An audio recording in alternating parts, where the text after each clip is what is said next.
Trenches and death sentence, look. Trying to pick up with a blind friend. Hey, they said there'll be many mansions. I'm just grinding for my time share. Them devils ain't playing fair. They hunt you like Van Pelt. But ain't no getting out the game like Jumanji. You take that oath, it's a Dundee. They try to deal death to a priest. You won't make it out in one piece. So you can stand. Just make sure you got the heart. Say your name 3 times, then it's death do us part. Look. So how you feel about this truth I done shown? This ain't the life you think, little nigga. I should want. Even your own people go disown. And the Lord said they hate you for my name, so you better keep it on. Ain't no more guessing, ain't no more questions. Make sure my election till I'm tucked away like George Jetson. Murder for capital, now it's murder at the Capitol. The world in amazement, we like fuck 'em, raise it, raise it. I pity those watching life as it go by. Been giving mercy in this life, I don't know why. And puff smoke, never tried to. The dead at home, my brother be the dead, that's all I know. Either fold or salute, my nigga. Salute, my nigga. They like, how you stay focused? I told them I'm motivated cause of you, my nigga. Brotherhoods and weapons, still got weapons on the scene. And I never do my niggas like.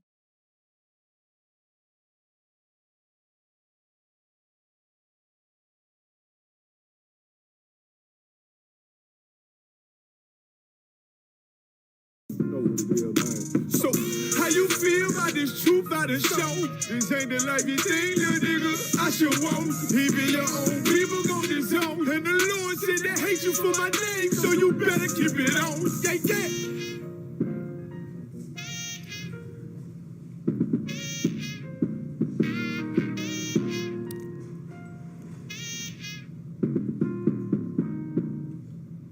Hey, Shalom Israel, with Israelite School, University of Practical Knowledge.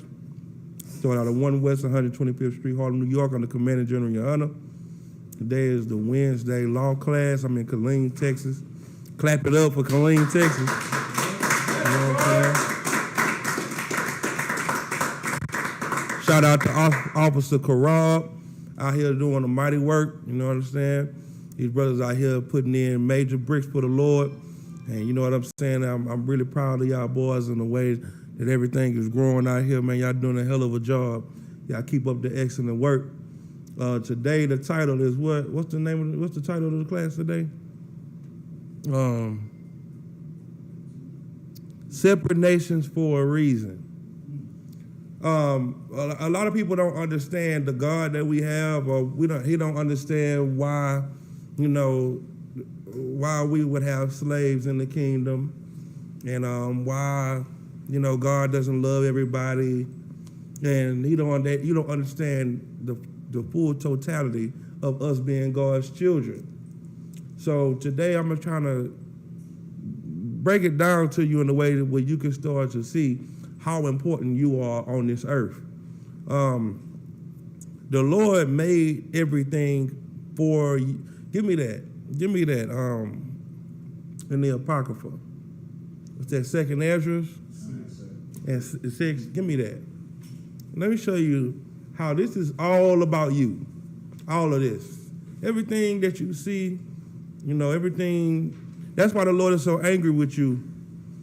And so, when I say you, I mean blacks, Hispanics, and Native Americans. He's so angry with us because he gave us everything.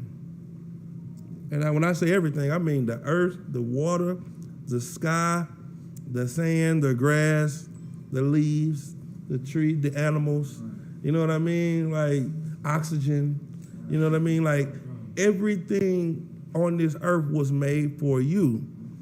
And for someone to give you something so precious and so great and so excellent, and you just slap him in the face and spit in his face to where you don't even want to abide by the small things he tell you to do to maintain your place in your kingdom. It's a slap in the face. It's like being a rich parent and you give your child everything they could ever ask for, and all you ask them to do is not to eat this, don't bring this type of woman home, don't do, just very simple thing. And they're such assholes that they just can't do it. Well, that's you. You the asshole. You.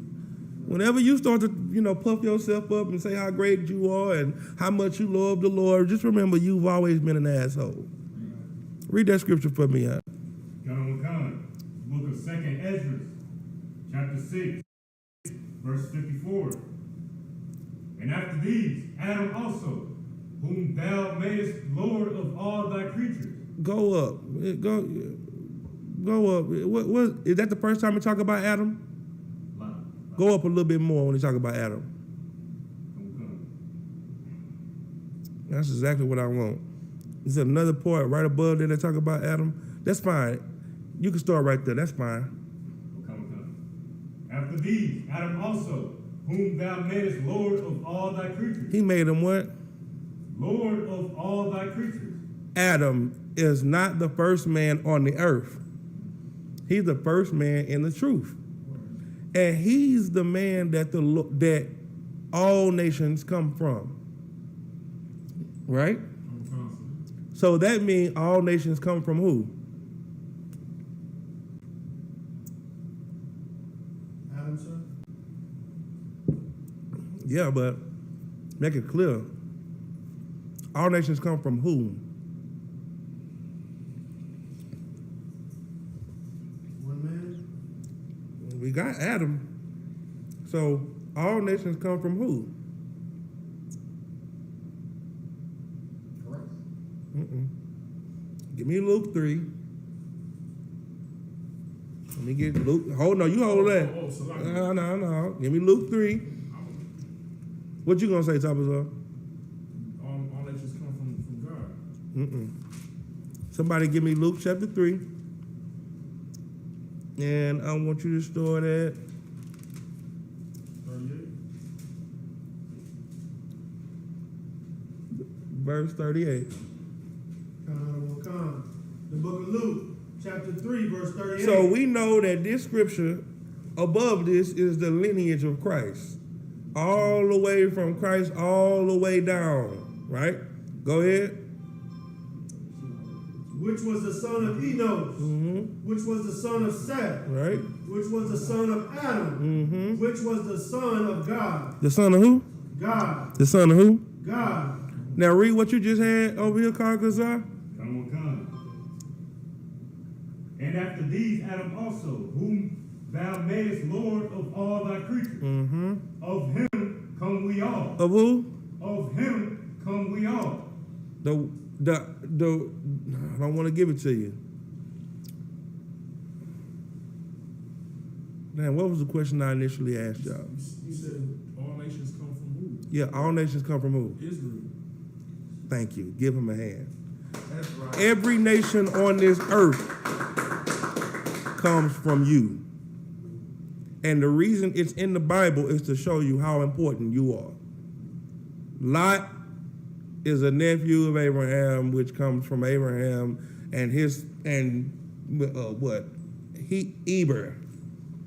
Everybody comes from you. Moab comes from you. Ammon comes from you. Esau comes from you. Ishmael comes from you. Elam comes from you.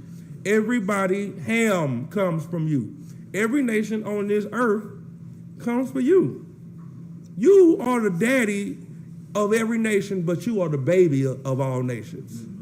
You're the youngest of all, but the world was made for what? For your sake. This is your planet. These are your trees and your animals and your leaves and everything that you see on this earth. It is for you. Now keep reading, Carcazar. Come. And the people also whom thou hast chosen. And who? And the people also whom thou hast chosen. All people come from Adam, and the people of Israel come from Adam. This is us. This is our world. Keep reading. Come. Verse 55. All this have I spoken before thee, O Lord, Go ahead. because thou madest the world for our sake. Made the world for who? For our sake. For all people. For our sake. So now, the world was made for you. It was made for you to rule, for you to set it in order, set it in place, and you didn't want to set it in order and set it in place. So what happened to the world?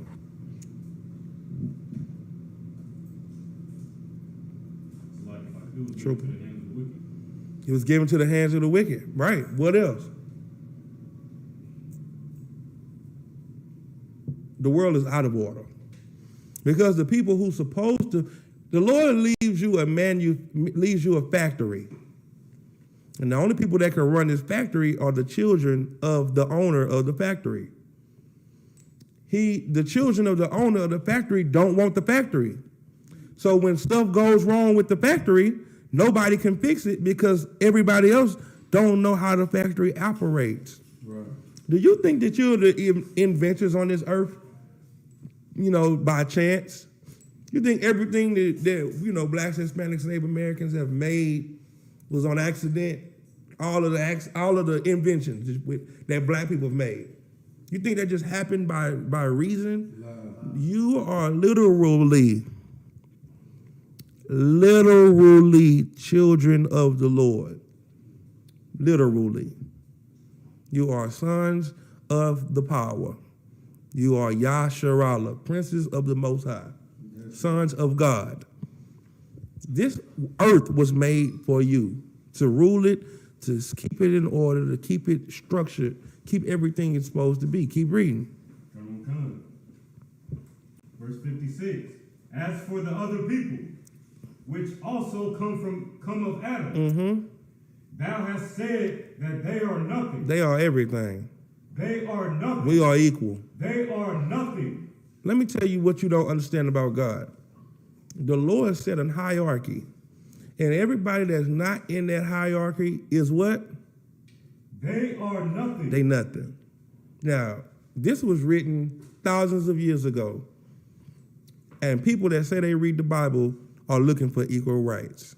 Right. And now you're trying to understand why you can't get equal rights. Because you are working against the Most High power. Right. Because these people you're trying to be equal to the Lord are what? They are nothing. They nothing. Who are they something to you? Who are they something to? You. You putting them on a pedestal. When the Lord made them from you, they come from you. Each nation on this earth had to have one of you to bring them into the earth. And now they're ruling over you. There's a reason that it was two nations in Rebekah's womb. There's a hellified reason. Keep reading. Come. But be like unto spittle. Be like unto what? But be like unto spittle. The first thing that it's trying to get you to understand is that these people that you have such high regard for are nothing. They are spittle. They're the things that fall out of your mouth when you talk. But you put them on a pedestal. You put them in such high regard. There's two nations in her womb because one of them is your enemy from the womb. Sent here for you to fight. You've been fighting them since you were in the womb, and you come out the womb and say what? We gotta love each other. From the womb, though, like if you get into a fight today with somebody, you know that this is your enemy. But if you've been fighting somebody before you came out of the womb, why is it so hard for you to process that this person is not someone you should love? Because you are brainwashed. You're brainwashed into trying to get someone on your side that the Lord never intended to be on your side. Right. So you fighting against the Lord. By trying to love them and unify with them and join hands with them and marry their women, you are angering the Lord. In the pregnancy, was it a smooth pregnancy? What kind of pregnancy was it? Travail. What was happening? They were fighting. So what does that mean about them when they come out? They still fighting. Like, what's hard to understand about that? But there has to be some type of brainwashing taking place in your mind for you to ignore the signs. So the first thing is all nations come from you. Everybody comes from you, from your ancestors. The Lord said the earth was made for your sake. We just read that. And then the person in the womb with you, you are fighting with them. But you're trying to find a way to love them. Let's take the two first brothers for example. Who are the two first brothers? Who? Cain and Abel. What was their relationship like? Scriptures don't really say up until, Cain killed Abel. I mean, it's kind of clear what their relationship was like. I mean, one is dead and the other live. Right? Right. Okay, well, if Cain and Abel were brothers and one killed the other, then what did that make them? Enemies. Because of what? Because of skin tone? Because of what? The murder. Right. What Martin Luther King loved to say? Because of the content of their character. Right? So now, all nations come from who? What are you seeing when Isaac and Rebekah has these two sons?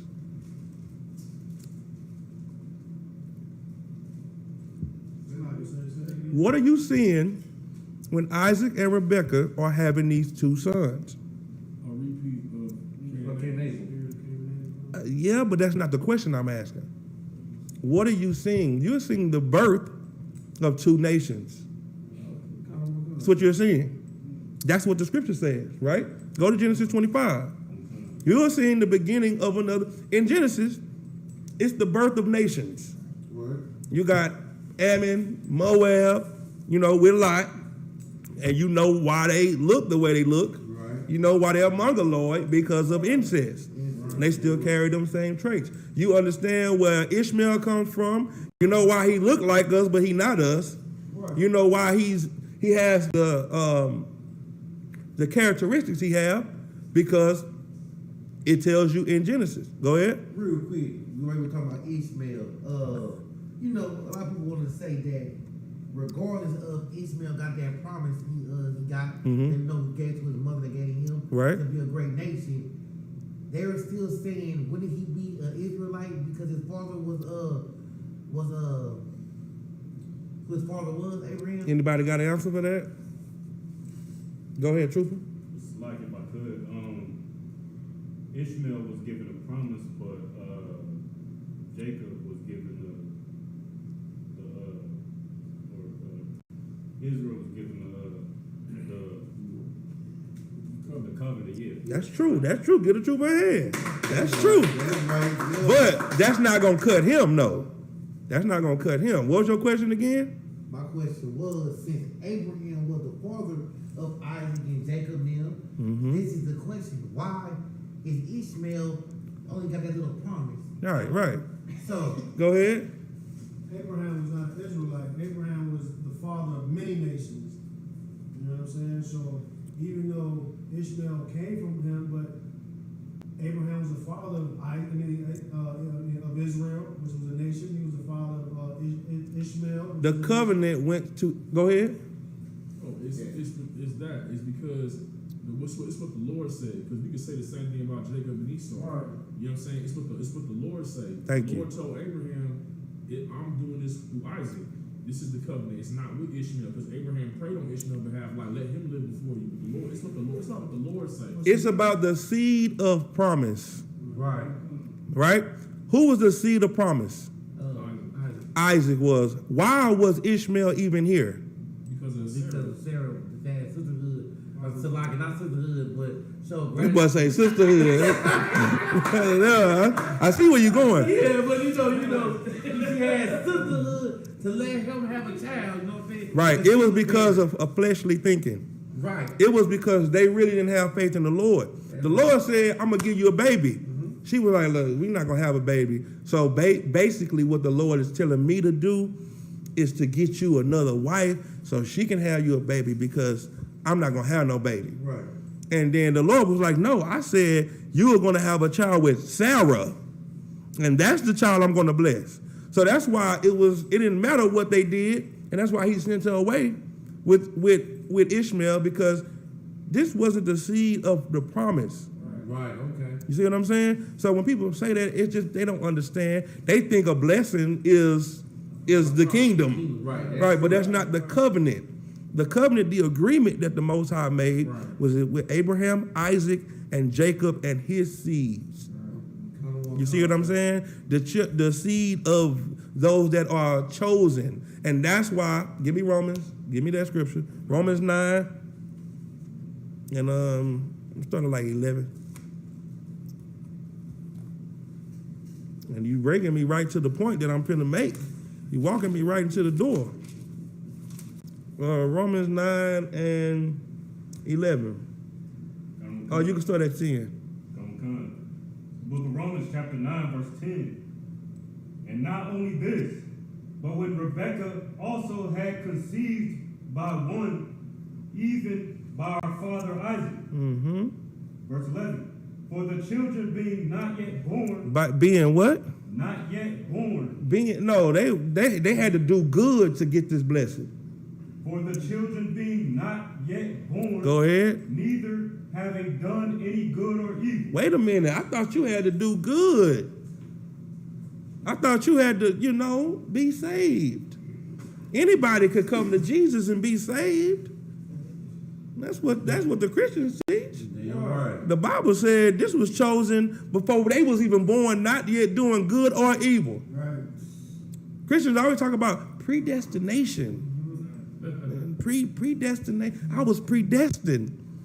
Now, Christians believe in manifest destiny because they are white people in their mind. Right. That's what they believe. But this is not manifest destiny. This is manifest destiny for us. Right. That the Lord gave us. Right. Keep reading.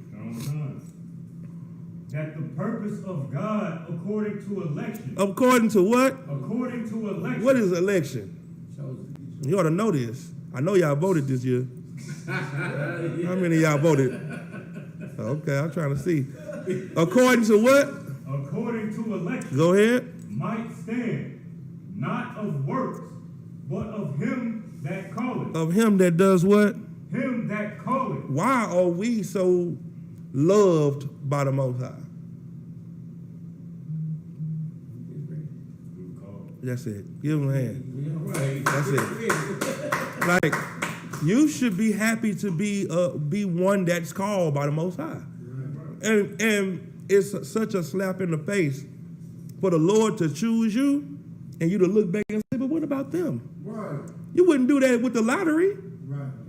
You don't win. You don't do pick six. You don't get the monster ball and then say, well, I mean, what about my neighbor? You see what I'm saying? Right. You never do that. But when it comes to something the Lord gives you, you got to check on everybody else to make sure everybody else good. You the stingiest nigga in the hood. But when it comes to the Lord's blessing and the Lord's covenant, you got to share that with everybody. The best thing that you could ever have. Right. Keep reading. Verse 12. It was said unto her, the elder shall serve the younger. Stop. It was already said. You was already chosen. You were already called. It was already done. The elder will serve the younger. Why did the Lord not choose Esau? Like the scripture, we say the scripture. Just tell me what you think. Tell me what you think about why the Lord didn't choose Esau. First of all, he's a psychopath. Well, that's a good answer. Because they want to.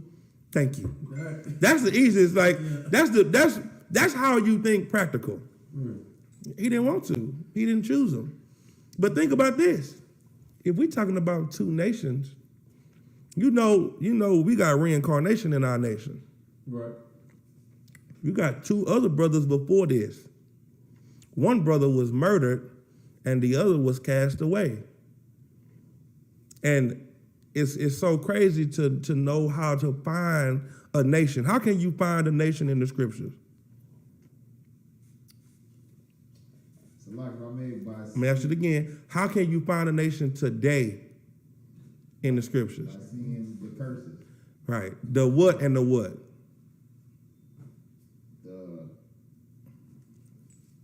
spirit? Mm-mm. The gift and the curse. The blessing and the curse.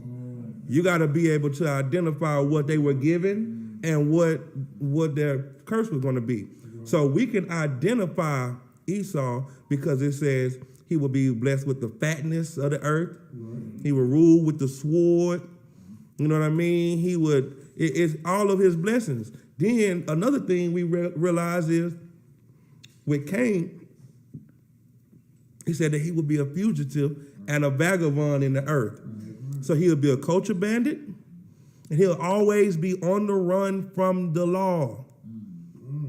So, go ahead. If I may, sir, it also said if you kill him, then you're gonna get killed 7 times. And if you kill him, you'll be killed 7 times 7, right? Then it show you the spirit of him, because when his grandson killed somebody, he said, well, if my grandfather was 7 times 7, surely it must be 70 times 7 for me. So now the people that has this same spirit in the earth today is Esau. You see what I'm saying? But what was the spirit of Abel? He wanted to serve the Lord. That's it. He's never even got an opportunity to have a choice to do anything for us to even find out who he was, other than us seeing his offering. That's right. So in the womb, the Lord did what? Separated the two nations. And did what? Elected Who? Israel. Right. But he elected who on topic? Abel. That's who he chose. He gave him an opportunity because he never got the chance. See what I'm saying? And that's what you're not seeing. 2 nations are in the womb. And when it was time for those 2 nations to come out, then the Lord already had chose who he had. No matter how it had to happen. The mama had to tell him to put the stuff over his arm. No matter what had to happen, the Lord chose him. Right. And it was for a reason. Go ahead. So, Rocky, so you saying the prophet telling Rebecca that was because of what happened to Abel, not having the opportunity, he was going to give Jacob, even though it looked like Jacob was being a cunning and supplanter, it was the Lord saying he's going to get his opportunity to do what he wanted to do for me back then. Right. And Abel still feels the cry and the anger that he felt from being murdered in the past. And how do we know? Because the scriptures say that his blood was crying out. Right, but he was crying out in anguish. He was mad. He was upset that he was killed. So how do we know? Because they was fighting in the womb. Because they was fighting. Give them a hand. Because they was fighting in the womb. And guess what they did? And guess what's happening right now to this day? We still fighting. So how do we know that we're those children? Because we're still fighting against the same people that killed us in the past. Right now. I'm not just talking about Cain and Abel. I'm talking about the Civil War. I'm talking about slavery. I'm talking about all through history. These people are our enemies. It's not you don't hear about, it's not a big discrepancy against blacks and Arabs. Right. It's not a big discrepancy against blacks and Africans or blacks and Asians. The discrepancy is black and white. Right. And that's been the discrepancy since the beginning. That's why there's 2 nations in the womb. When people always say, it ain't black and white. Why y'all make it about black and It's been black and white since Genesis. Like, do you understand that? Go ahead. It's like you, sir. What's happening is like they just don't know who to identify the white man in the scriptures. Exactly. They don't know who their enemy is. Right. Even if you rape, rob, steal, pillage, murder, give you smallpox, kill your ancestors, give you a blanket full of, you know what I'm saying? I mean, drugs, crack, all that, you still can't identify the enemy. You know why? Because you have been brainwashed. The lie got to you before the truth did. And so now when a Christian pastor comes to you, he gonna tell you not to believe another doctrine. Don't hear another doctrine. If any man come to you bringing another word, another gospel. And so what you gonna do? You ain't gonna hear no Israelites. You don't want to hear nothing about you don't want to hear men in the UPK. Because that's a lie. That's brainwashing. When you've been brainwashed, you got the lie first. Keep reading where you at. Verse 13. As it is written, Jacob have I loved, but Esau have I hated. Why did he hate him? Go ahead. For what he did to Abraham. For what he did. For what he'd always been doing. The Lord's memory is longer than yours. You know, George Floyd happened, right? We rioted for about, a few weeks. And then it was like, the NBA back. They playing basketball again. The baseball team playing baseball again. And guess what? Justice was over. Bread and circus worked again. Give them bread and circus and they will not revolt. So you just, it became pointless because you didn't see a reason to keep fighting. In the ISUPK, we learned to never stop fighting. Right. We are still mad as Abel. We are still mad for the crimes and the murder that has happened to our ancestors. And since our ancestors are not here to talk, and they're not here to cry, then we'll cry for them. We'll go out on the streets and complain and say what nobody else is willing to say. Right. You know why?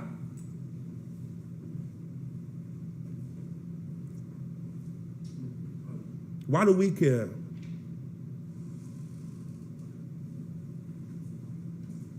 We never had justice. Give them a hand. That's it. That's it right there. We care because we've never had our day to see them pay. Right. Now, imagine this. The Lord has made it that way. He made it that way because he made the earth, the trees, the water, the wind. He made the leaves, the grass. He made that pyramid, that chart, all that for you. All of it, everything on this earth was made for you. And you didn't want to listen to him. So you know what he said? I'm not going to give you justice. I'm not going to ever give you rest. You're just going to be crying from the ground. You're just going to be yelling for justice and marching and wanting to see your kids. I'm going to make it like that for you. Since you can't obey me, I won't give you what is rightfully yours. And that's the earth, Doc. You'll never get the earth until you actually fight for the right thing. They out here talking about Asian hurt, Asian pain, Asian hate. They're out here marching for gay rights. They marching for everything but righteousness. Nobody is marching and fighting for homosexuals to stop being gay so we can get the kingdom. You're not fighting so they can throw away drugs so we can stop having our people be drug addicts. You are marching for drugs, for homosexuality, for all of the evil that the Lord hates. So what is he going to do? He's going to keep hurting you. He's going to keep on plaguing this earth. He's going to send more plagues. He's going to send more sickness. He's going to send more famine. He's going to destroy this place because you don't know who to turn against. Right. You don't know who your enemy is. Go ahead. It's just heavy what you bring out, Sharon, because when you say cry from that, his blood cries out from the ground, it's crying out from that low place. And what's heavy is because in Egypt, they were in that low place because of the oppression of the Egyptians, and he eventually heard their cry. But what's heavy is that he took them out with wealth, but put them in an environment that was still dust. Right. To have to build the kingdom, set up the kingdom in the middle of the wilderness. Right. Because that's when we got to learn that. We have to learn it from the ground up. Because like how you say, our priorities in the dust and the ground is all wrong. Right. Man, we are so focused on getting to the mountains that we're not learning the lessons we're supposed to get in the dust. We look into the hills but we won't even learn, we won't take the lessons that we learn here. Like, this is where wisdom lies.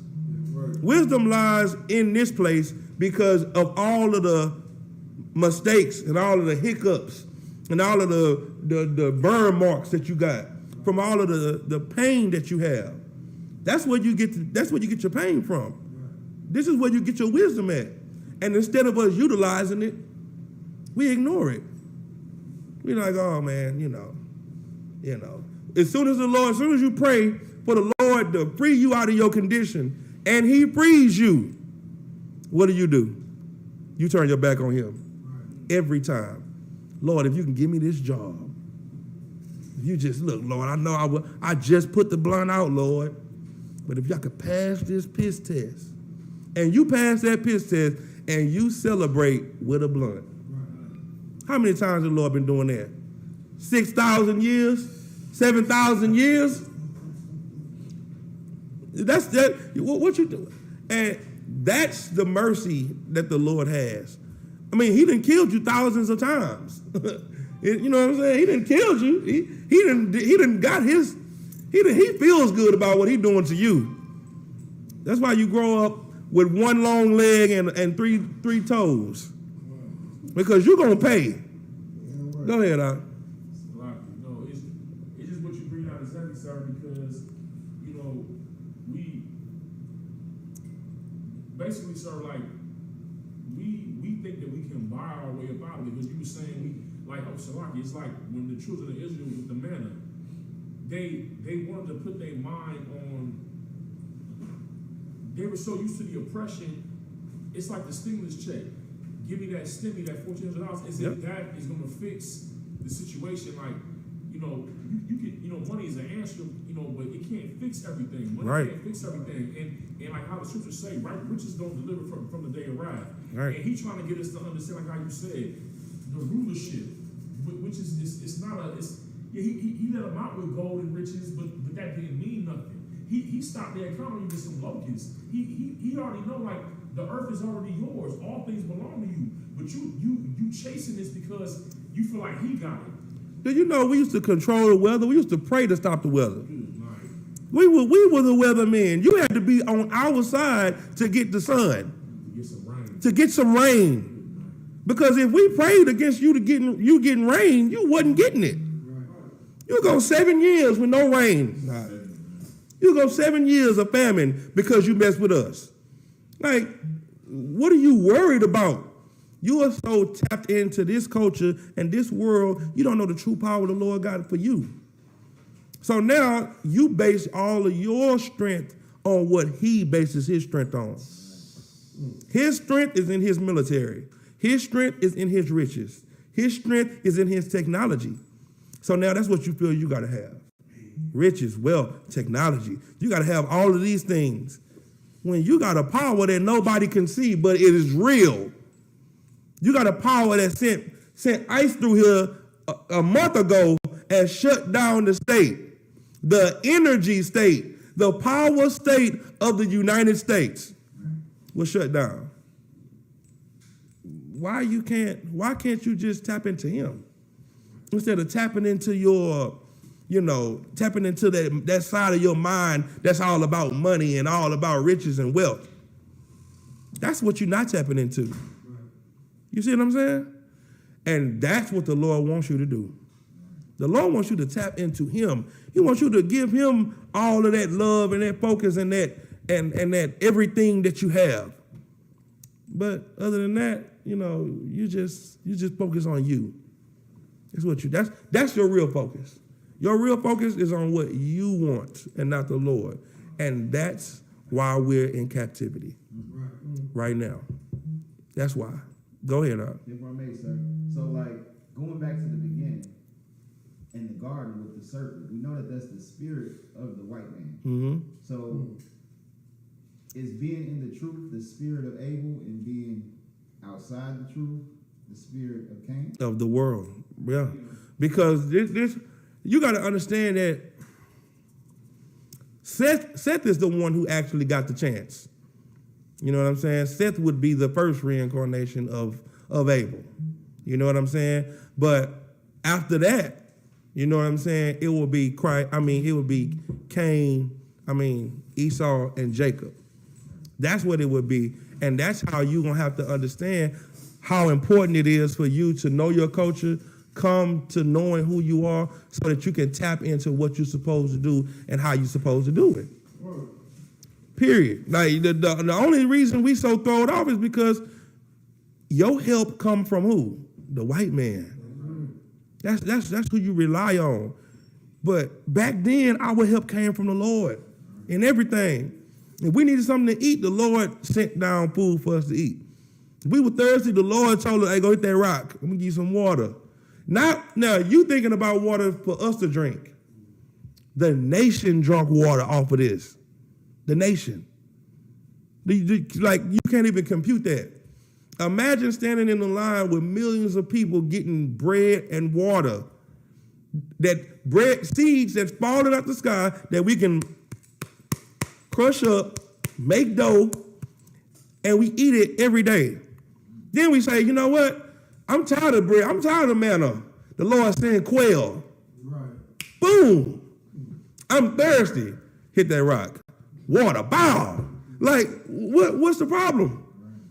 And then you look, I want to go back to Egypt. Man, it was better over there. It was live in Egypt though. They had, the flesh pots and it was just glorious. I had that white Egyptian garment, that all white Egyptian garment I used to wear. Woo! You missing the whole point. Right. To be free, you gonna have to wait. You gonna have to work. Being free ain't depending on nobody. Right. Being free is making it happen. Right. So to be free, it's gonna be harder work than it was being a slave. Right. Being a slave is easy. You just ask for it. Right. Excuse me, master, I need. Being free is dig a hole, drop a seed, put the bread back on it, water it, hope the sun come out and go in at the right time. That's being free. And you still fighting over who to love. While it's crazy while we going out to camp and we trying to raise the dead, get people off drugs, niggas is arguing over the John the Baptist breakdown. And nigga, what is the problem? You don't see these people out here dying? And you want to argue over nothing? And you out here in your tennis shoes with your mini skirt on? Come on, man. Listen, man. Anybody that's not in the truth, you wasting. Like you are set up. You are an agent. You are Esau. You're Cain. You're an enemy to the truth. Because what is the truth here to do? What are we here to do? We're here to gather the flock. Now, imagine this. The Christian church is the place that everybody was in. I'm going to just use them because that's the place where the majority of people come from. Now, when you come out the Christian church from being lied to for all your life, you come into a new community called the Israelite community. Well, the way it's supposed to be set up is you're supposed to come out the world into the truth. But these fake groups have made it to where now you have an option on which doctrine of Israelite lies you got to go fight through now. So now, instead of coming out the world into the truth, you come out the world into, damn, do I want to go to the rape group? Do I want to go to the white girl pleasers? Do I want to go into the one wife group? Do I want to go into it's so many groups. Now, they look too mean. I know they all come from them, but I see why they left. I see why they left them because them brothers is too hardcore. I know they beating they women. I know they over there. And that's the place that everybody should be in, and everybody should look like that. Right. If everybody looked like that, they wouldn't have an option. They wouldn't have a choice to get lied to go to another place and die. That's right. Because that's what they doing. You leave out the church from dying, and then you go into a fake Israelite group and die.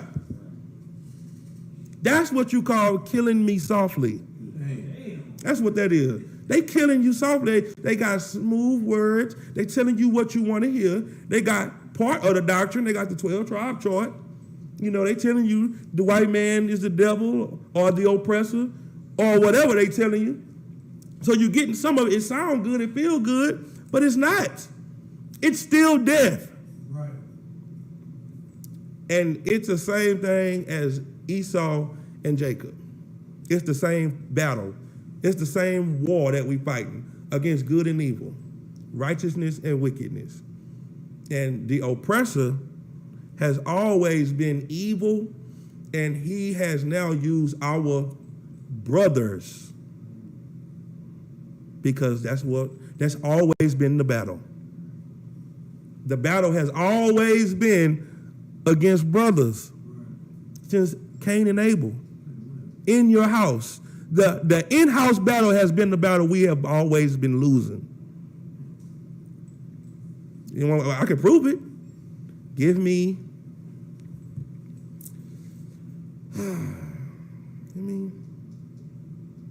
Matthew.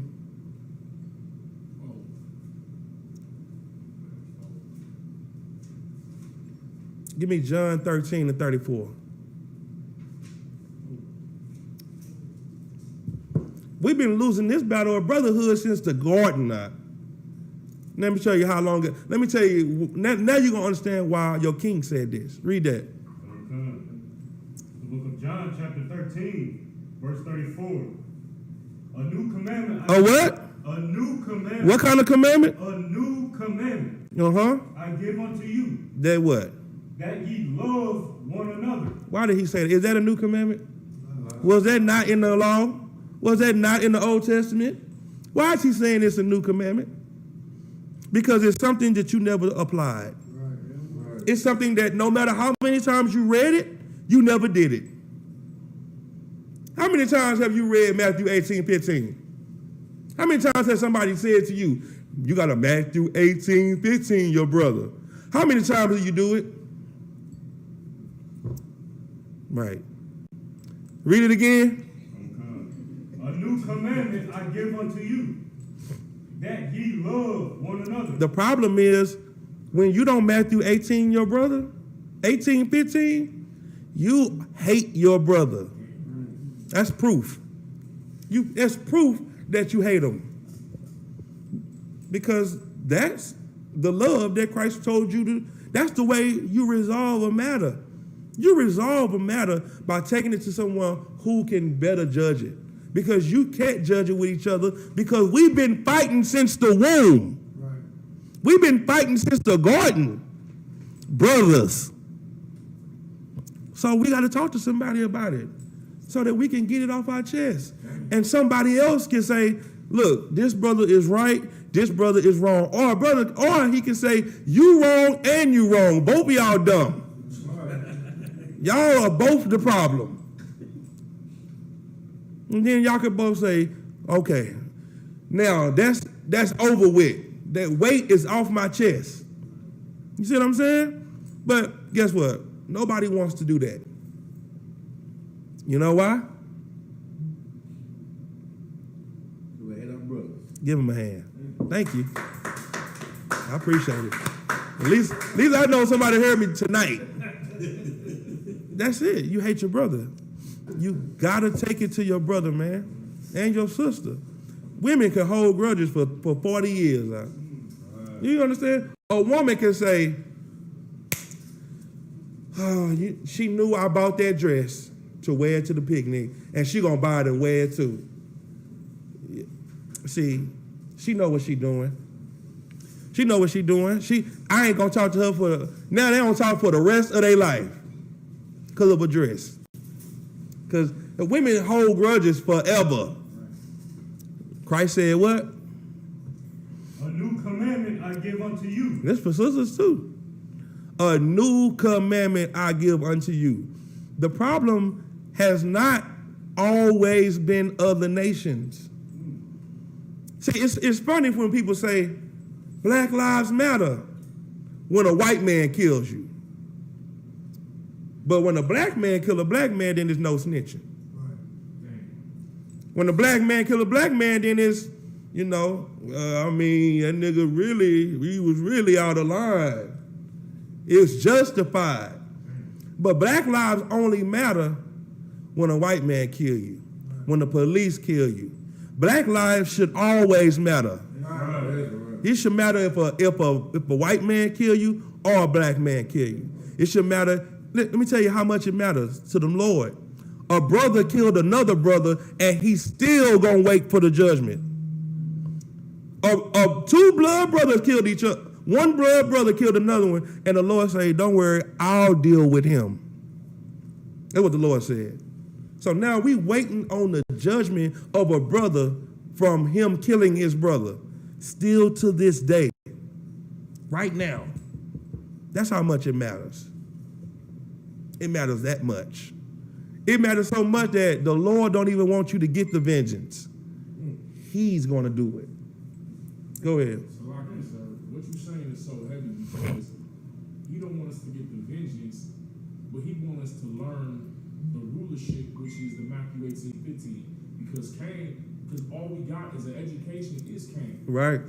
And the only way to be above that, for his world to end, is for Jacob to begin, is we got to do that. We got to be above that. We got to be above, like, we got to get on a level outside of being peasants, right, outside of being slaves. We got to get on a new level, on a higher level, on a rulership type of tip. We got to be more solution oriented than just seeing the problem and crying over it and complaining and griping and fussing over it. There was something else you want to say? No lie, sir. That's what we have to be. We have to become more leadership minded. You see what I'm saying? And brothers can't do that. That's why Christ said what? A new commandment I give unto you, that ye love one another. You got to love each other out. And you not loving each other, talking behind each other back. You're not loving each other, not being able to go to your brother and hear him alone. That's not loving your brother, that's hate. You hate him. You're a hypocrite if you're around here telling everybody, you supposed to go to your brother and hear alone, and then you go to the car and you're like, yeah, man, that nigga, I'm telling you, man, I promise. Nigga, shut up. You know what I'm saying? Everybody talk so much brotherhood until you have to cross that road. Right.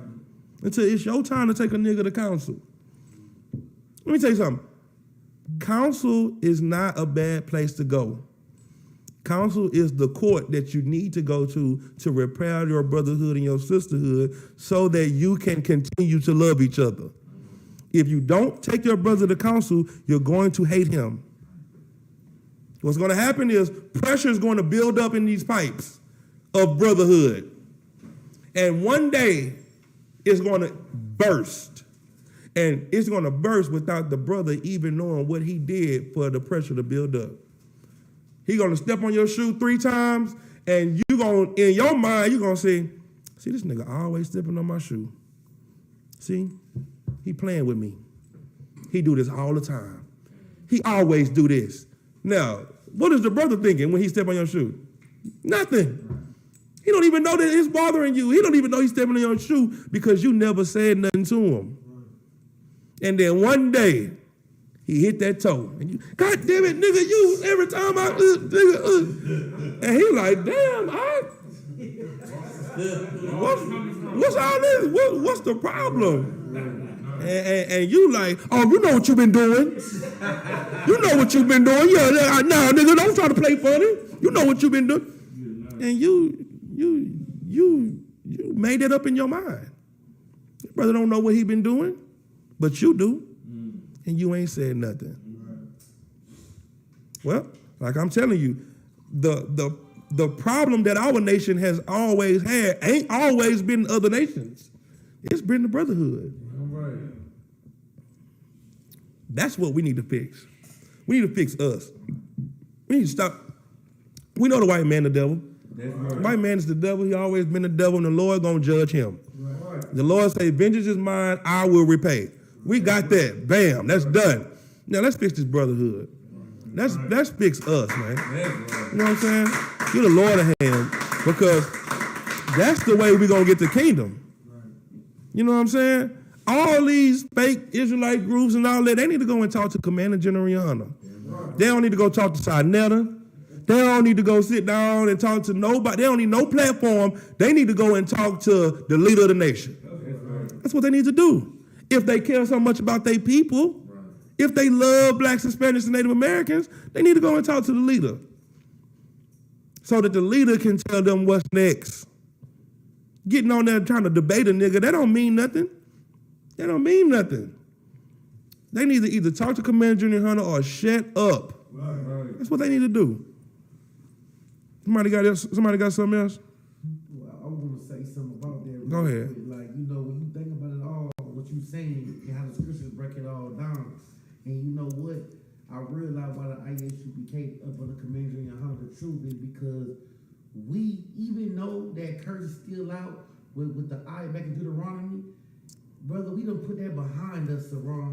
Yeah. To love one another, man. And that is why, after I thought about that a long time ago, but that 2/3 has to be. Because that 2/3 still want to use that damn curse with the spirit of the eye against your brother as an excuse not to love your brother. But guess what though, man? That is why this truth is so good for the true warriors. Because at the end of the day, when you see the ISUPK, like you said, man, you see true warriors, true men. You understand? But guess what? We do have compassion for one another. Yep. We have mercy for one another, man.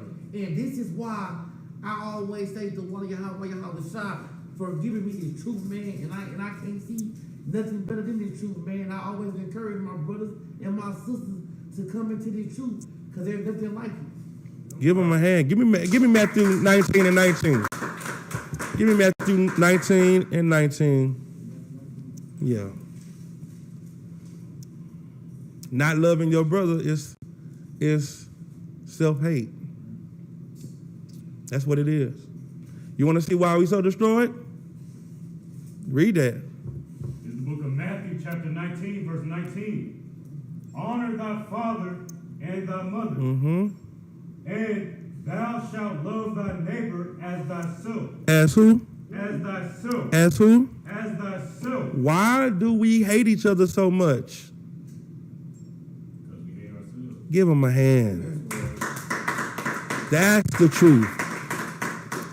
You love white women because you hate black women. That's right. You hate yourself. You love, the Kardashians because you hate yourself. You don't see nothing good in yourself. You don't see nothing beautiful about yourself. I seen a sister the other day on Facebook shave her whole head to put on a wig. She ain't getting no braids. She shaved it and put the lace front wig thing on and wore her hair like that. That's self-hate. You gotta hate yourself to do that. Our people need to start to love. We gotta, this school is so important because we teach the very thing that has been stripped from us in order for us to survive as a people. Self-love. Self-love. We don't have a love for ourselves. We are fighting to love our enemies instead of loving our people that we're supposed to love. Right. Do you know how long we've been marching to love white people?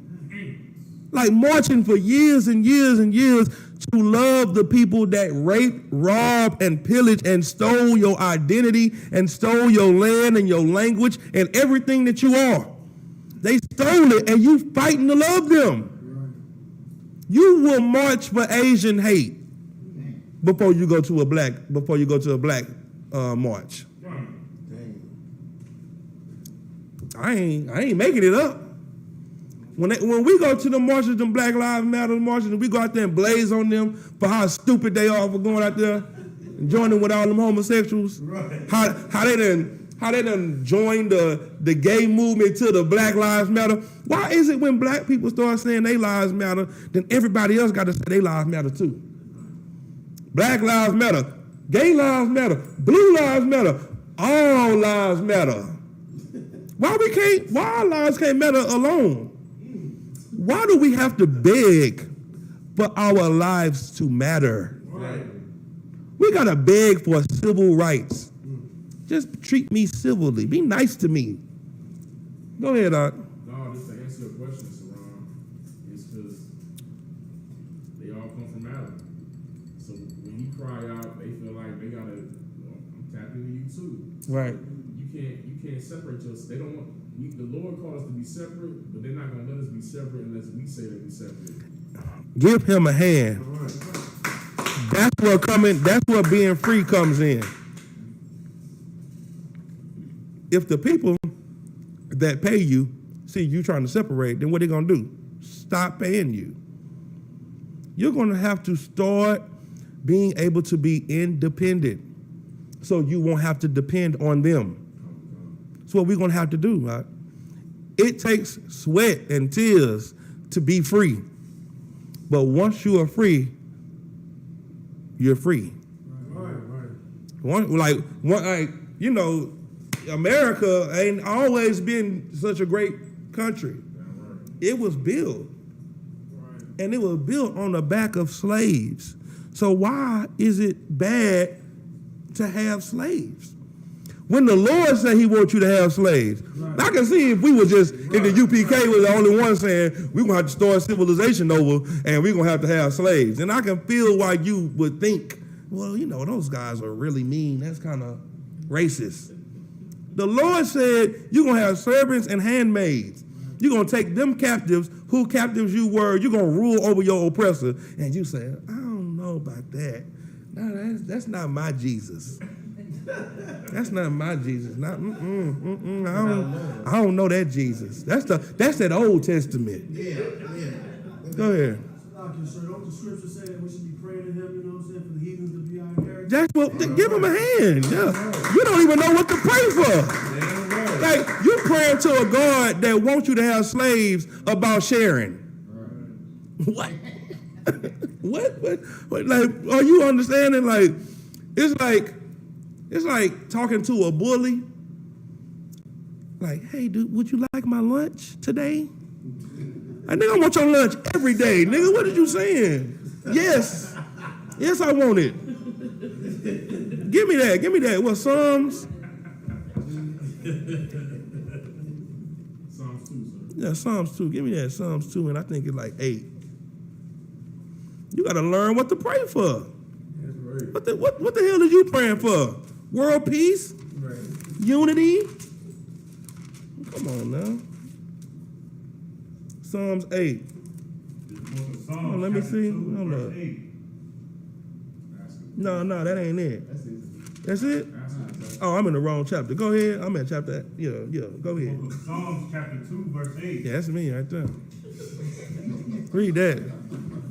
Ask of me, and I shall give thee the heathen for thine inheritance. See, that's the kind of God you serve. Right. You serve a God that said, look, if you ask me, I'll give you white man for a slave. I'll give you Esau, your brother, for a slave if you ask me. I gave you that house you asked for. You asked for that house, didn't you? I gave you that house. You asked for that car. What did I give you? When you said, Lord, I just need a way to get to camp. I just need a way, Lord. Can I get to camp? Look, Lord, just free me up on the weekend. Give me a slavery so I can be able to go to camp. Then you go in, you like, look here, Miss Boss Lady. I can't work on the Sabbath. This is against my, I understand. Like, damn, you understand. I'm off on the weekend? You can be off every weekend. You like, man, Most High in Christ. Then you like, well, sir, can you give me a car so I can get to camp?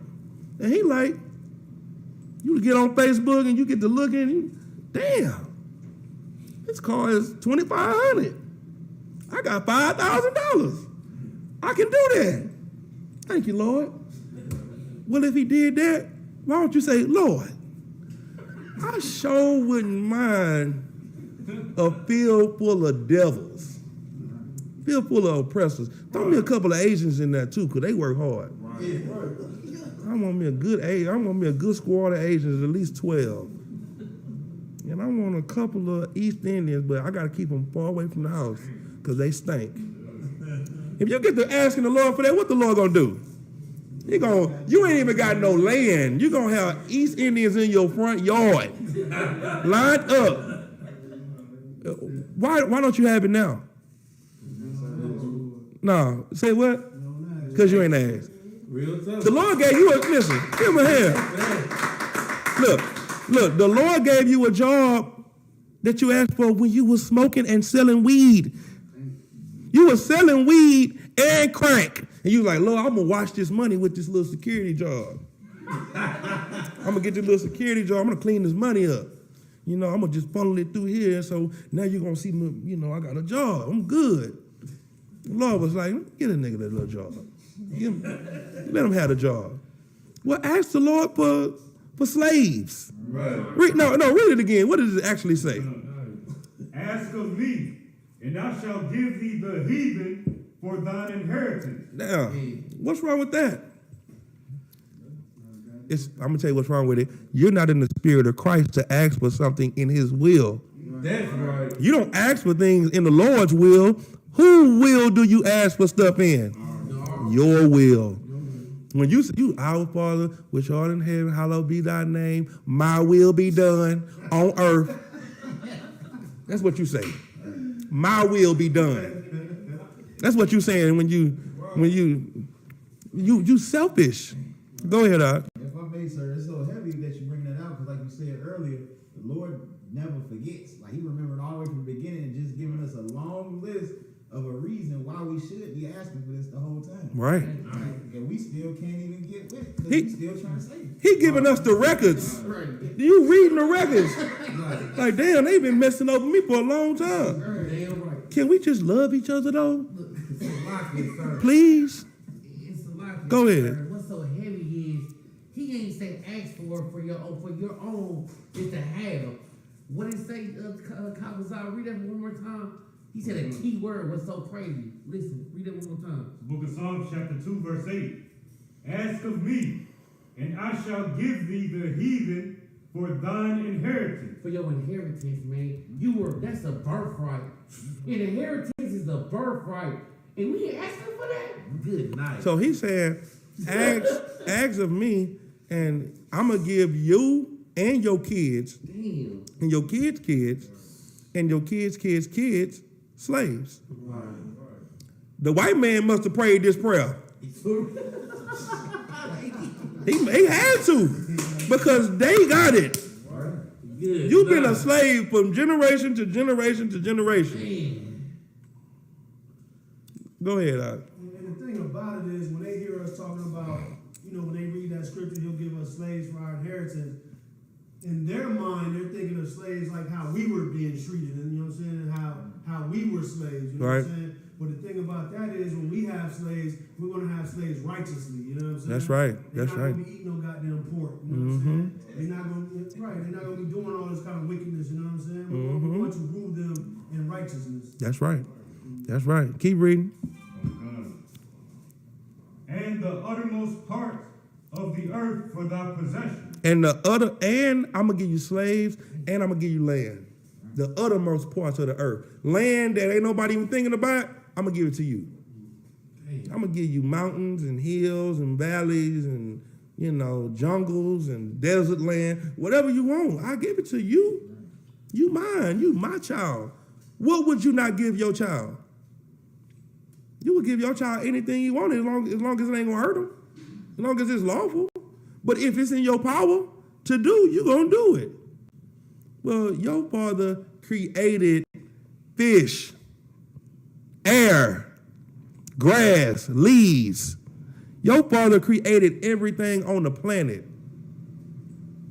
Just ask Him for something. The problem is you're being deceived by the deceitfulness of riches. And you're being deceived by the power of your oppressor to think that's real power when that's not power. So I just wanted to go over this real quick to give you an understanding of how important it is that we are separate. Because by us being separate, that means the Lord cares about one of us more than the other. That's right. If we were unified, then we would all be loved together. I always like to use this analogy. Like the Lord gave us different lands for a reason. Because the Lord is smarter than you. And if we were all together in one land, we'll all be stacked on top of each other. But somebody would be at the bottom, carrying all the weight of everybody on top of them. So what the Lord did was he gave them their land, he gave them their land, he gave us our land. So now the wealth is divided equally, the land is divided, everything is divided in a way that it's not putting a burden more on one person than the other. See what I'm saying? That's why the Lord divided the nations. If he wanted us to be unified, he would have never separated us at the Tower of Babel. He would have never gave us different languages. But he don't want us unified. He don't even want us talking to each other. That's why he gave them another language. So with that, you go over there, you go over there, you stay over here. And everything will be okay. And everything is going to be okay because you are going to rule the earth. You are going to make everything okay.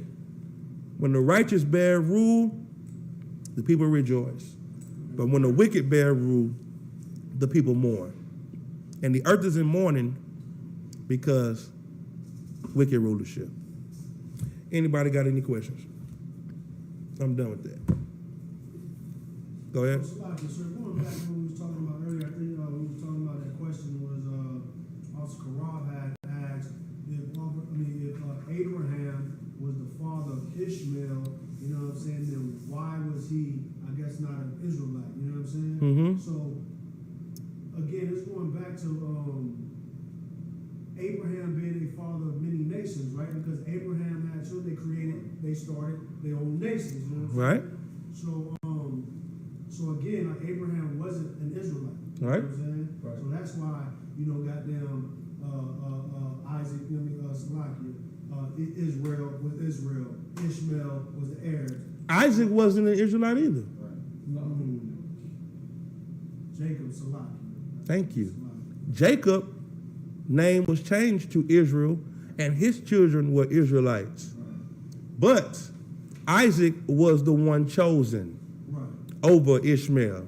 So that's why it went to Isaac. Abraham was the one chosen out of his family. You know what he did? He left his family. He left his star reading, what's that shit called in the stars? Astrology. Yeah, what's that stuff people always try to read? Zodiac sign reading family. That's what he did. He left them while they was sitting up there talking about, oh, today I'm gonna have a good day. He was like, let me go over here. And I'm gonna do what my fathers did before this bull stuff we started doing. Right. And that the Lord saw that and was like, you know what? I can rock with you. Right. Only if you give me the son that I just gave you after you just had him when he was 100 years old. And he was like, all right. And when he seen him do that, he was like, okay, you real. Did the Lord take his word on it? See, that's another thing. People be trying to act like the Lord just believe your word. I believe. I confess with my mouth and believe with my heart. Like you could just go to the Lord and just tell him something and he gonna just believe you. Just, you know what? God, I believe your son died and rose again and he coming again. Now you saved. He didn't do that with Abraham. He said, oh, for real? Okay, take that boy up there that you've been waiting for all this time. Now, how many Christians you know will pray for something, and then right when they get it, the Lord say, all right, go kill it? No, that ain't my Jesus talking. That ain't my Jesus, because my Jesus, I prayed for this, and he gave me this. He ain't trying to take it. But what about the Lord give it and the Lord take it away? Nah, they don't apply to this. Because he know how much I want this. You don't know the Lord. You don't know God. Okay? So you come here and we'll teach you about God because we know him. We got a relationship with him that we don't even want to have. I don't even want, listen, I don't talk to the Lord. The Lord don't talk to me. I go to class, I learn the breakdowns, and then I teach them. I don't want the Lord talking to me. That's what you don't understand. See, you think God is what your pastor tell you is. He's a terrible power. Yeah, listen, man, I like sleeping. I don't want nightmares. I don't want, I don't want to be thinking that if I go to sleep, I'm going to see him again. Nah, I'm good. Just give me the breakdowns, and I'm going to break them down, and I'm going to say, Barakatah Yahweh Yahweh Shah. That's it. Real talk. Go ahead, If I may, sir, I was going to bring out a precept in that Psalms 2, verse 11. Serve the Lord with fear and rejoice with trembling. That's what you do. That's what I do. I serve him with fear and I rejoice scared because I respect him. I respect the Lord. Like a lot of people always say, ooh, I sure can't wait. Wait till my Jesus come. Thank you. Nah. Listen, I need a little more time. I need to do some more impressing. Now, I want to show you, Lord, that, what I was doing, I'm sorry. And I don't feel like I've paid you back yet. I don't feel like I will never be able to pay you back. But just give me a little more time to do some more work. And everybody think, oh, I'm just waiting on Jesus. Listen, man. That's your Jesus. You wait on your Jesus. I'm a work, you know what I'm saying? And whenever he come, I'm going to fall to the dirt, put my face in the ground, and hopefully I can stand up with my head still connected to my shoulders. That's right. That's just, that's the difference between your Jesus and my Jesus. Right. All right. Anybody got any more questions? Go ahead. I have one question on 1 Corinthians 15 and 37. I'm just going to read it real quick. It's the book of 1 Corinthians chapter 15, verse 37. And that which thou sowest not that body that shall be, but bear grain, it may chance of wheat or of some other grain. Now, if I could, this was something that General Muhammad broke out in class, and I was just wondering about, how Christ was, he died and rose. I was wondering, because a brother touched his wounds to just, for proof that he was, he rose. Right. I was wondering if that him rising in that body was similar to the Melchizedek appearance that was in Genesis, where he just appeared, did what he had to do in that moment, then I understand what you're saying, but I don't understand how it correlates with Melchizedek. Because it says in 37 that in that which thou sowest not that body that shall be. So do you understand what all of this is talking about? The scriptures above this and after this. This is Paul trying to explain to the people about reincarnation. And he's explaining to them that, that if y'all believe that Christ rose, then you should believe in the resurrection.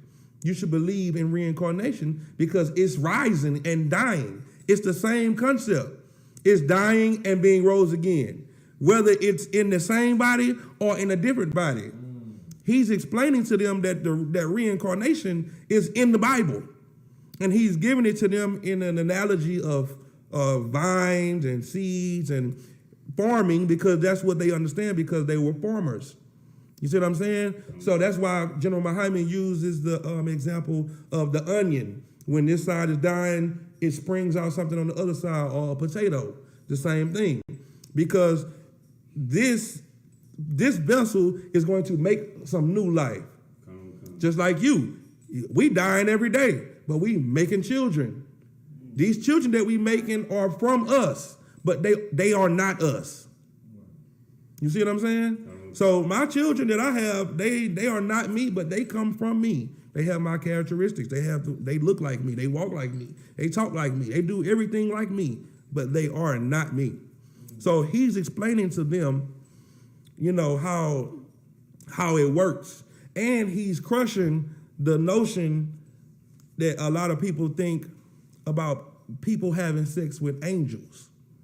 It's showing you that a man cannot have sex with something of a different flesh. You know what I mean? So that's why mermaids are not real. Mermaids are not real because a man can't sleep with a shark and make a mermaid. You know what I'm saying? And that's why what's that on Xena? The nigga with the horse ass? Centaur, yeah. A man body and then they got a horse ass and he running. You know what I'm saying? Like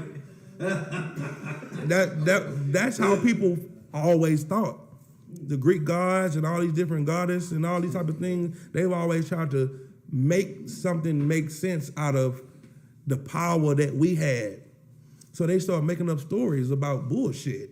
Right. Like I saw Thor riding on the thundercloud and the thunderbolt and all. Like they come up with all these different things because our God is so real. So they have to have a God that does the same thing. Like the Arabs. The Arabs had 365 gods a day. Right. I mean, every day there was a different god. I mean, 365 gods a year. They had every day was a new god. But they saw how our God was doing with us. They was like, man, I got to be able to have the same power that they got because my daddy Abraham too. My daddy Abraham too. And I remember my father talking to me about this God and him praying to it, and I prayed to it when I was younger, but then all of a sudden I was cut from it. And I was like, wait a minute. So I got to do this too. So that's why you see the Arab cultures are like our cultures. You know, like the way we cover our body, they cover their bodies too. They women look like damn ninjas because they want to be us in everything. Arabs are just as flashy as we are because they want to be us. You see what I'm saying? And the Lord is just showing in this chapter that what people, Paul is really cutting them to say that if they don't believe in reincarnation and if they don't believe in the resurrection, they can't believe in Christ. Their faith is for nothing. And I think it says that resurrection is it's somewhere in there, but it says something like, if they don't believe, then their faith is for nothing, something like that. But it's in this chapter somewhere. All right? Go ahead. If I may, so I got a question you reminded me of. So we just read that we all come from Adam. Right. But he brought up about the appearance of Melchizedek. Right. And we know that both of those are regenerations of Christ. No, not a regeneration. An appearance. Right. One is Christ before he was regenerated. Right. The other is appearance. Right. So does that mean Melchizedek was before Adam? Yes. Why? Oh, so like, because he didn't have a father or mother. He was key. Christ was there since the beginning, right? You know that scripture? In the beginning was the word, all that. Christ was there from the beginning. He's always been here, right?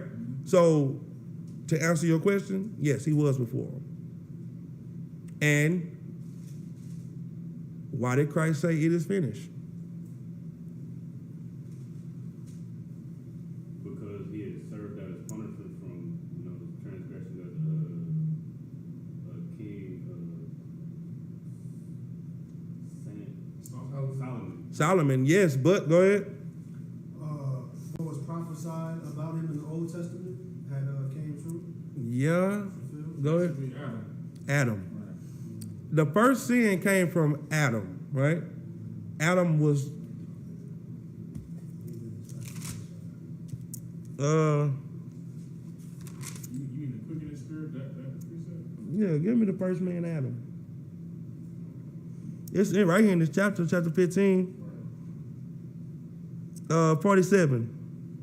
No, start at 45. This book of 1 Corinthians chapter 15, verse 45. And so it is written, the first man, Adam, was made a living soul. The first man what? The first man, Adam, Okay, go ahead. was made a living soul. Uh-huh. The last Adam, The last Jesus? the last Adam, The last Solomon? the last Adam was what? Was made a quickening spirit. So who's the first Adam and the last Adam? Christ. See what I'm saying? That's the same spirit. That same spirit. You come back. All of us come back. That's why the scripture says, prepare slaughter for his children for the iniquity of their father. What are they really paying for? What they did. They coming back as their children to pay for what they did when they were the fathers. That's how it works. You can't get away from the Lord's judgment. That's why I said you can't run from God. Because the Lord will kill you, bring you back, and then deal with you again. He'll kill you, bring you back. You have no knowledge of what you did, and you are paying for something you did in the past. That's the Lord. That's your power, your Father. Go ahead. Go ahead. Just one more part to what you were saying. Uh-huh. So does that mean because we don't know of his birth, is he not a man? He's not. He has no father or mother. So that's why you could say that the first man is Adam, and from all men come from Adam. Yes. Because they can still be before him. Yes. Go ahead. No, I was just going to say, so that's like the same thing with us. Like, we're paying right now in this captivity for shit that we did, you know what I'm saying? Yeah, that's how it works. You pay for the crimes that you've. The scripture said, give me Ecclesiastes 3 and 15.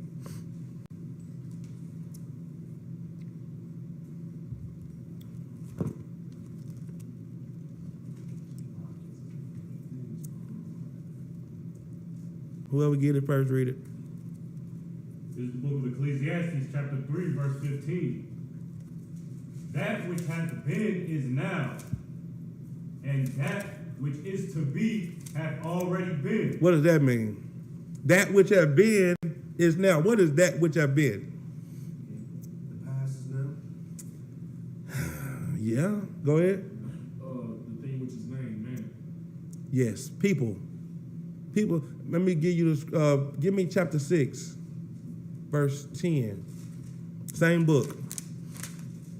Yeah. This is the book of Ecclesiastes, chapter 6, verse 10. That which hath been is named already. There you go. That's what he just said. Go ahead. And it is known that it is man. So, what is the thing that have been that was named already? Man. Keep reading. Neither may he contend with him that is mightier than he. And you can't fight against the Lord. You can't run from him. It's nothing that you can do. You, man. Now go back to what we was just at, and now it's going to make sense.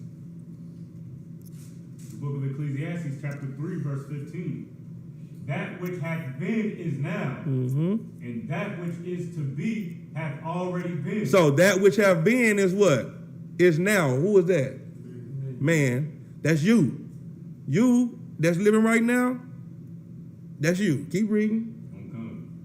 And God. No, go back and read that part, the next part. And that which is to be. What is that which is to be? Your next your generation. Yeah, your generation, but give me the word. That which is to be. Their children. Your children in the womb. That which is to be what? Hath already been. They coming back. That's why people say, oh, that baby got an old soul. Oh, that baby done been here before. Because he have. Keep reading. And God required that which is past. You can't get away from the Lord's judgment. He requires that which has passed. What you done in the past, you got to come back and pay for it. So let's say, for instance, I died on somebody in my last life. I got away with it. Everything was good. Nothing happened. I come back this life. I don't make it out the hospital. Right. I come back this life. I die at 7. The Lord takes me. Then I come back with a clean slate. Now I come back fresh. Fresh start. But I got to pay for what is past. God requires that which is past. See what I'm saying? Keep reading. Verse 16. And moreover, I saw under the sun the place of judgment. What did you see under the sun? The place of judgment. Stop. What is under the sun? Earth. I saw on earth what? The place of judgment. What do we know is the place of judgment? Heaven or what? Hell. Heaven or hell. What does the Bible say heaven or hell is at? Earth. Earth. You are living out your judgment right now. Keep reading. That wickedness was there. Hell. That wickedness was there. Go ahead. And the place of righteousness. And the place of righteousness. Go ahead. That iniquity was there. You see what I'm saying? Keep reading. Verse 17. I said in mine heart, God shall judge the righteous and the wicked. This is where you at right now, on the earth being judged, the righteous and the wicked together under the sun. People try to tell me heaven is hell. When you die, you go to hell. When you die, I never seen a nigga funeral where it was a nigga with flames on the goddamn program. Right. No nigga, no murderer or drug dealer from my family ever went to hell. Everybody said he was gonna go to hell while he was alive, but when he died, he went to heaven. He had wings. We all had shirts with wings on it. Talking about R.I.P. Pookie.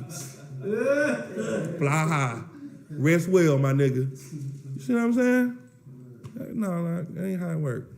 You gonna come back and you gonna pay. All right? If you finish that verse, you can finish that verse just to finish it. For there is a time there for every purpose and for every work. Yeah, and then this is the time that you got to pay for whatever you've done, for every work, every action. Everything must be accounted for.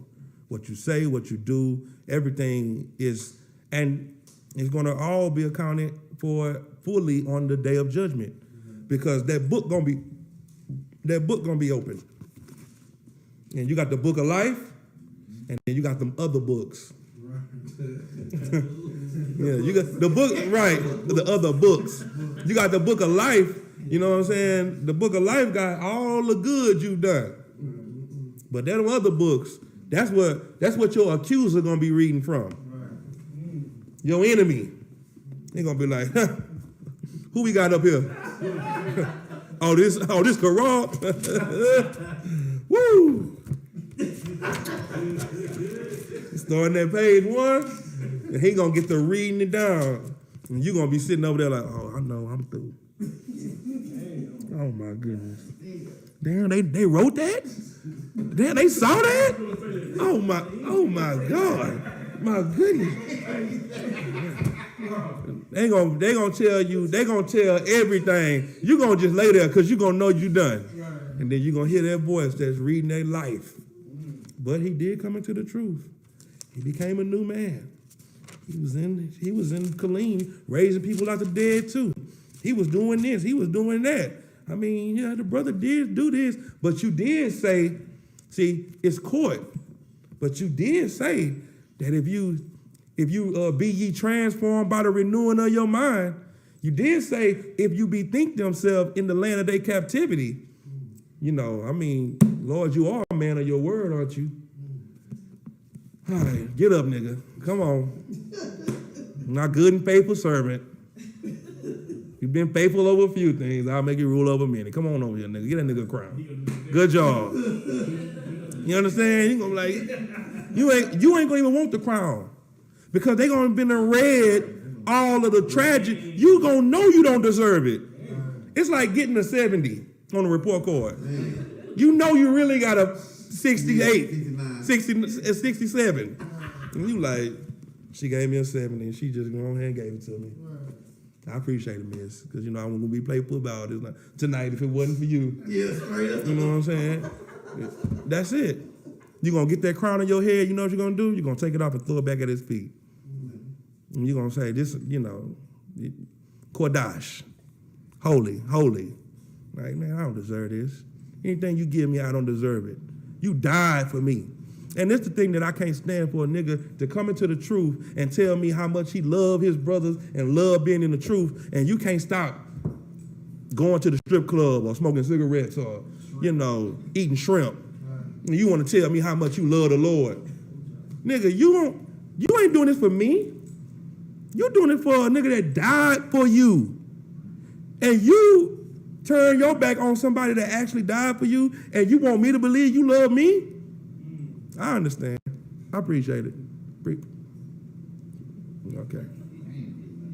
Go ahead, What's so heavy about what you're saying too is, Cap, is that what Christ had said, like, you know, they tried to stop him from, you know, when they was coming for him, he said he had to drink the cup. Like, he knew that he had to serve out his judgment. Right. You know, he had to do his thing to seal the deal. Yeah. So it's finished. That's it. And when it was all over, when he was on the cross, after it was all over, he said, "It is finished. I finally got it right. I finally did it." Go ahead. Salaki, with the priest, what he just said, it sparked a question in my head. So if Yahweh Shai is answering for what he did, how do we get tied into that?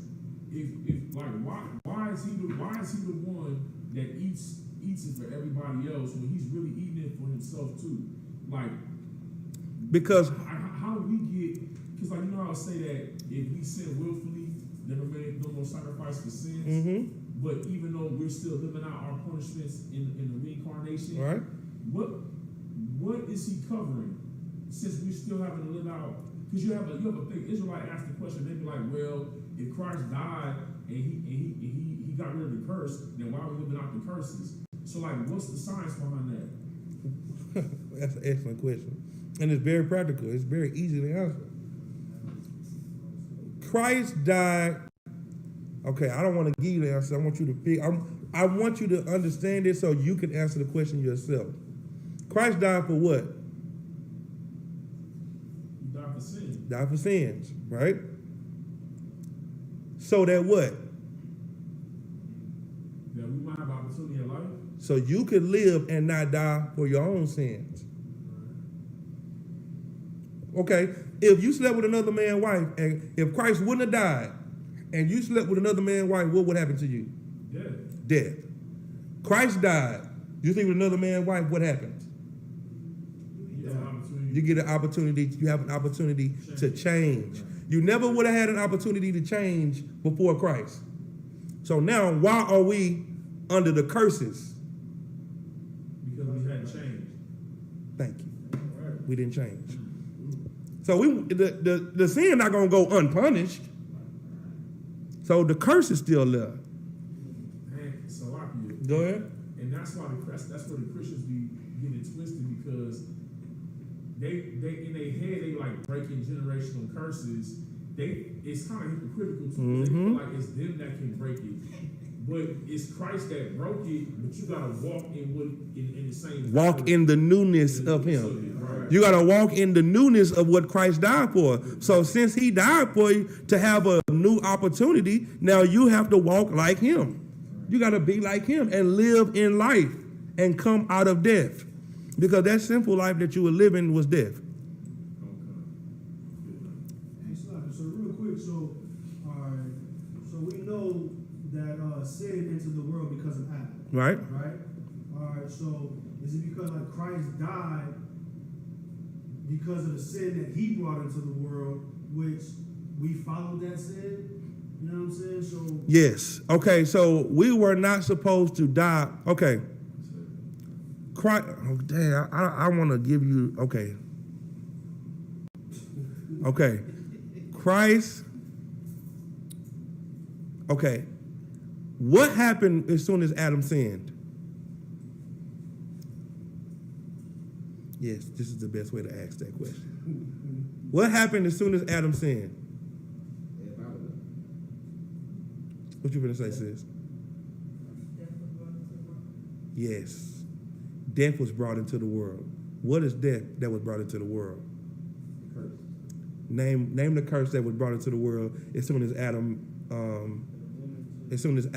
sinned. Having the sweat for your bread. Sweat of your brow. What else?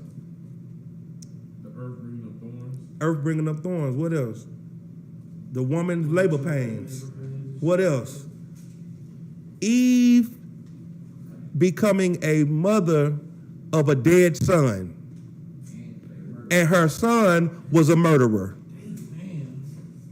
Now, she's living out the curses. Now we're living the curses now. So now what's happening? Trickling down to that. Now we go from a plush garden, because before it was a garden, it was a wilderness. So it needed a man to till the ground, to put it in order. A garden is in rows, it's in order. You got this in this line, you got this in this line, and that's what Adam did. He put everything in order. But when he messed up, he was kicked out. He was thrown out of the garden, and then everything after that started to trickle down. So his son became a murderer. His son was dead. He had to work to get this in order. He had to work to do this. She over there crying and whining and in pain for her labors, but we gotta have children. No other animal on this earth has children and goes through the pain that our women go through. Watch a giraffe have a giraffe. Watch an elephant. It look like they defecating. That's what it look like. It look like they just on the toilet letting it out. And they kick that little thing kick on out, and they get up and they, and it's good to go. Our women, oh Lord, they on the deathbed. And that's because of Adam and Eve. It's because of Eve, but it's because Adam he was weak behind his woman. Right. He let his woman do what she wanted to do. Oh, he was an old, baby, it's whatever you want to do, baby. It's all good, baby ass nigga. That's what he was. You know what I'm saying? Oh, baby, don't worry. What you want to do? Come on, give it to me. Let's go. And now look at us. Go ahead. Happy too, because like they had it so sweet. It's like why would it not be whatever? The Lord made everything how it is, how He did it. So when it got to Christ, it wasn't no women.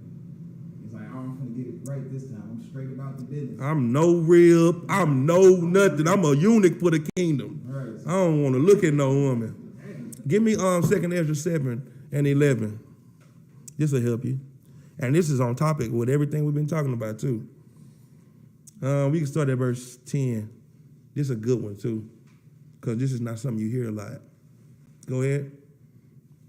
2 Ezra 7 and 10. The book of 2 Ezra, chapter 7, verse 10. And I said, it is so, Lord. Then said he unto me, even so also is Israel's portion. Go ahead. Verse 11. Because for their sakes I made the world. And when Adam transgressed my statutes, then was decreed that now is done. Then was decreed what now is done. What is now being done? The curses. It was decreed back then. Keep reading. On God. Verse 12. Then were the entrances of this world made narrow. There we go. Then were the entrances of the world made narrow. All of the good plush things started to become hard to receive. It was made narrow to get the good things. Keep reading. On God. Full of sorrow and travail. Go ahead. Full of sorrow and travail. In order to get it, it was hard to get. Full of sorrow and hard work. Keep going. On God. They are but few and evil. They are, go ahead. But few and evil. Go ahead. Full of peril. Mm-hmm. And very painful. That's what we living out right now. Because of what Adam did. Keep reading. On God. Verse 13. For the entrances of the elder world were wide and sure, and brought immortal fruit. Brought immortal fruit. We had a life that we was living that was supposed to be forever. Plush, inheritance, kids just happy. It was just long lives, wealth. Everything we working for now, we had that. And it was easy to get. Keep reading. On God, verse 14. If then they that live labor not to enter these straight and vain things, they can never receive those that are laid up for them. If you don't go through the hard stuff, you'll never get what the Lord got for you, because you won't accept it. You won't appreciate the good stuff if it's just given to you. When it's just given to you, you don't care about it, and you do whatever it takes to get it thrown away. When you get a silver spoon in your mouth and you come out and you know, your mama rich, your daddy rich, you ain't never had to work for nothing, you the crackhead. Because you gonna end up being the spoiled brat that don't know how they got it. Your parents came from the hood. Your parents had to go to college and work and do this and do that, and they had to build up. But since you never had to work for anything, you just feel like everybody owes you. That's what happened with Adam.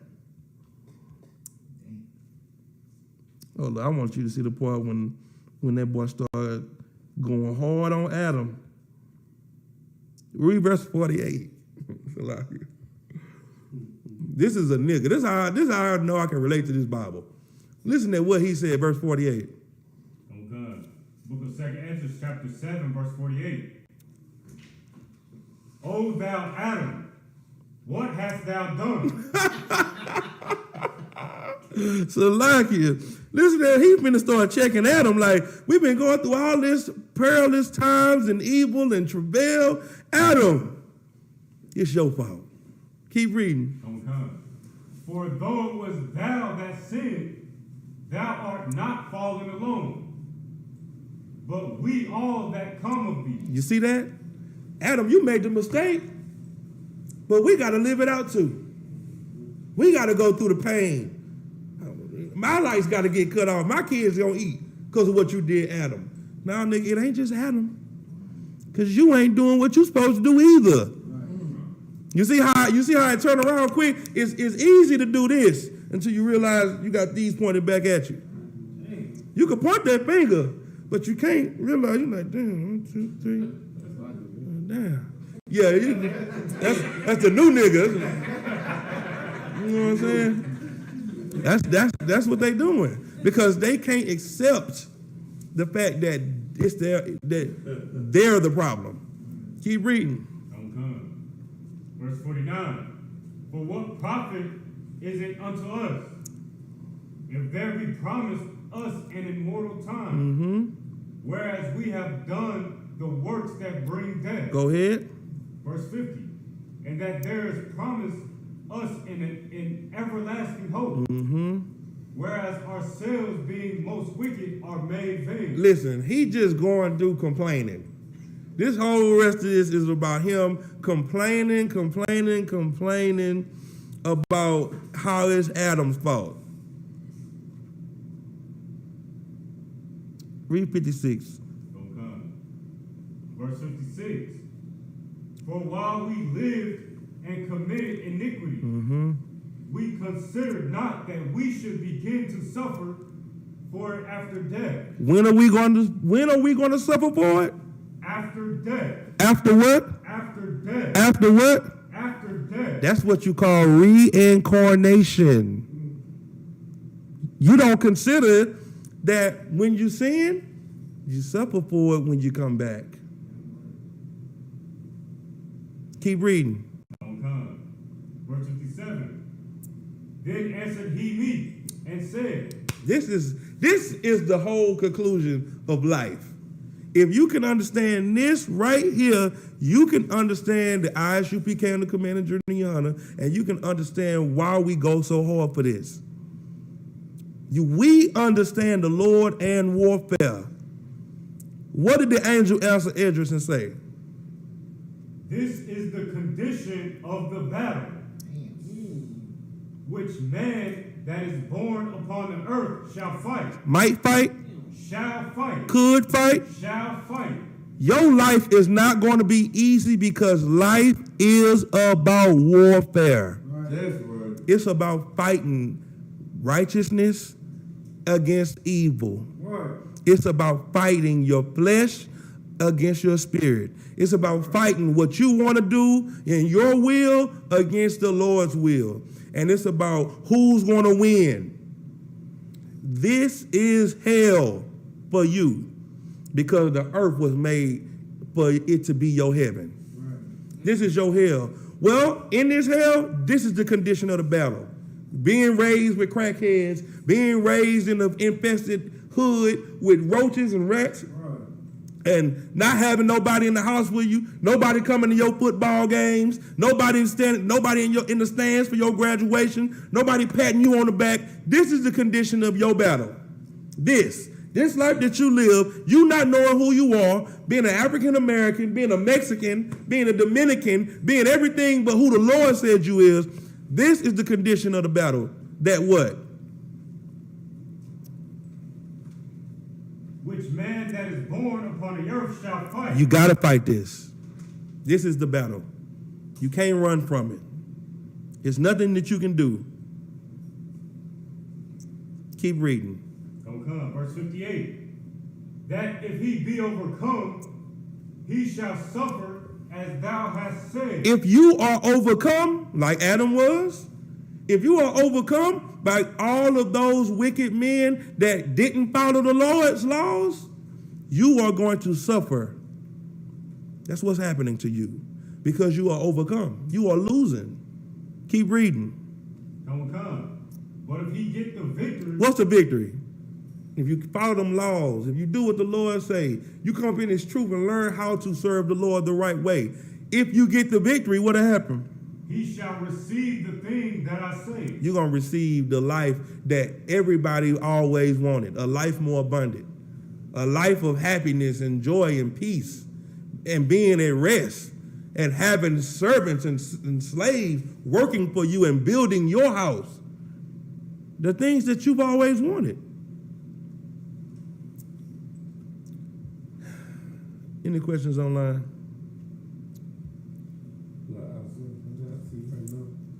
With that, I'm pass the class over to which one of y'all? Who pass the class over to? Pass the class over to Carl Kazan. Give him a hand.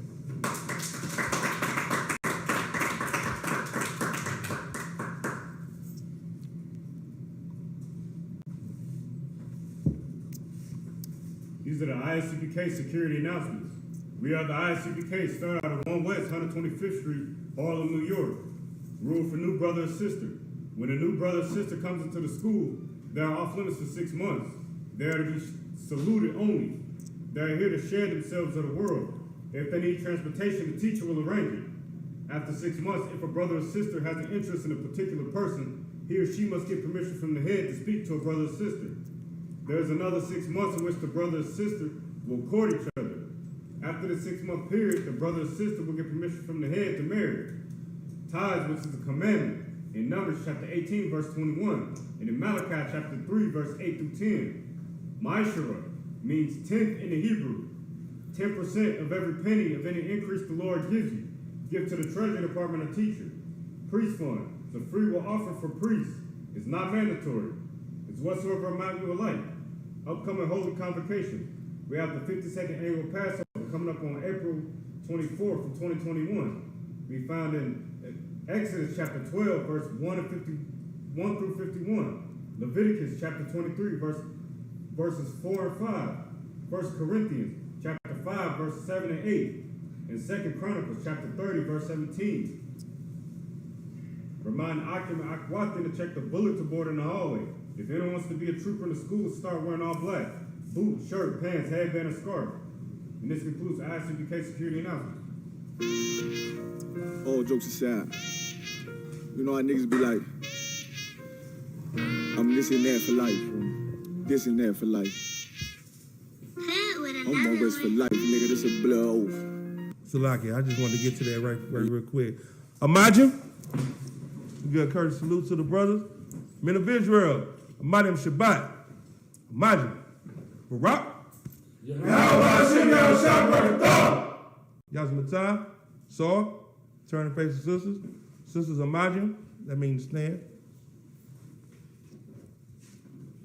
Imagine Shabbat. You put your hands inside your hands, sis. Okay. Imagine Shabbat.